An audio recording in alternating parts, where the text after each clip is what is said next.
Assalamualaikum warahmatullahi wabarakatuh. Shalom, Om Swastiastu, Namo Buddhaya, salam kebajikan. Perkenalkan, saya Ayu Dia Kristi dengan NIM 23090310235. Di sini saya ingin mempresentasikan yaitu rehabilitasi oleh Benteng Brandenburg. Yang pertama adalah latar belakang. Benteng Brandenburg ini merupakan benteng yang dibangun VOC pada tahun 1756 sebagai benteng pertahanan. Benteng ini menjadi saksi berbagai peristiwa, seperti perubahan kekuasaan, mulai dari penjajahan Belanda hingga pergerakan kemerdekaan. Benteng ini kini berfungsi sebagai museum, mengedukasi pengunjung tentang sejarah perjuangan dan identitas bangsa. Lalu yang selanjutnya adalah kondisi dan pengaruh kerusakan. Nah, sebelum rehabilitasi, Benteng Brandenburg mengalami kerusakan struktural dan pelapukan akibat usia seperti keretakan pada dinding, kerusakan atap, dan fondasi yang melemah. Pada tahun 1867, Yogyakarta mengalami gempa bumi hebat yang menyebabkan kerusakan parah pada Benteng Brandenburg. Banyak bagian bangunan yang runtuh dan memerlukan perbaikan mendesak. Selama bertahun-tahun, benteng digunakan untuk berbagai keperluan militer dan administratif oleh Belanda, Inggris, dan Jepang. Penggunaan berulang ini menyebabkan keausan dan kerusakan pada beberapa bagian bangunan. Sebelumnya adanya program rehabilitasi yang terstruktur. Pemeliharaan benteng tidak dilakukan secara rutin, sehingga kerusakan kecil tidak segera diperbaiki dan menjadi lebih parah seiring waktu.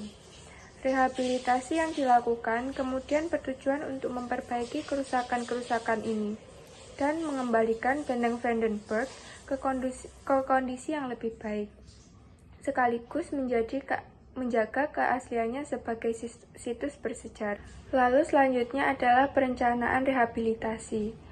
Yang pertama, hal yang harus dilakukan yaitu penilaian kondisi bangunan. Kita melakukan inspeksi menyeluruh untuk menilai kondisi struktural seperti keretakan, kelembaban, dan kerusakan pada elemen bangunan. Yang kedua adalah riset sejarah dan konservasi, yaitu mempelajari sejarah dan arsitektur museum untuk memastikan bahwa rehabilitasi mempertahankan nilai-nilai historis dan estetika bangunan.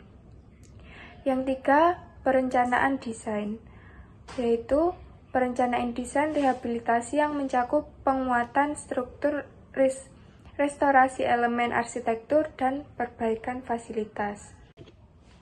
Yang keempat, penggunaan material yang tepat. Kita menggunakan material yang sesuai dengan aslinya seperti batu bata dan kayu untuk menjaga keaslian dan estetika bangunan. Yang kelima adalah peningkatan fasilitas. Tambahan fasilitas modern seperti kenyamanan pengunjung seperti sistem informasi, ruang pemeran, dan aksesibilitas yang lebih baik. Yang keenam, pemeliharaan berkelanjutan. Kita mengembangkan rencana pemeliharaan jangka panjang untuk memastikan keberlanjutan dan keamanan bangunan setelah rehabilitasi.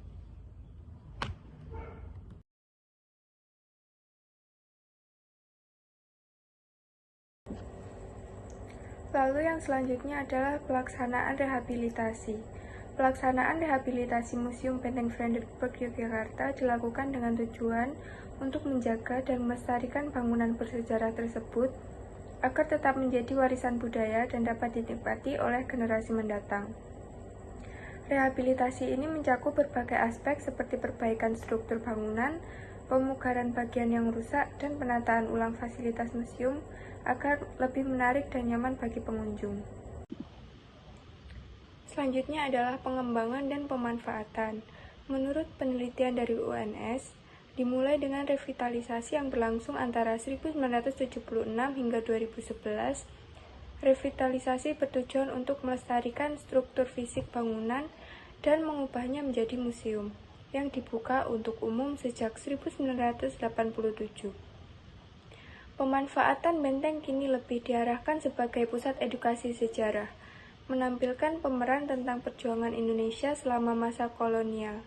Selain itu, Benteng Vredenburg juga menjadi lokasi kegiatan budaya dan seminar, sehingga berfungsi sebagai pusat edukasi sekaligus wisata sejarah di Yogyakarta. Berikut merupakan dokumentasinya.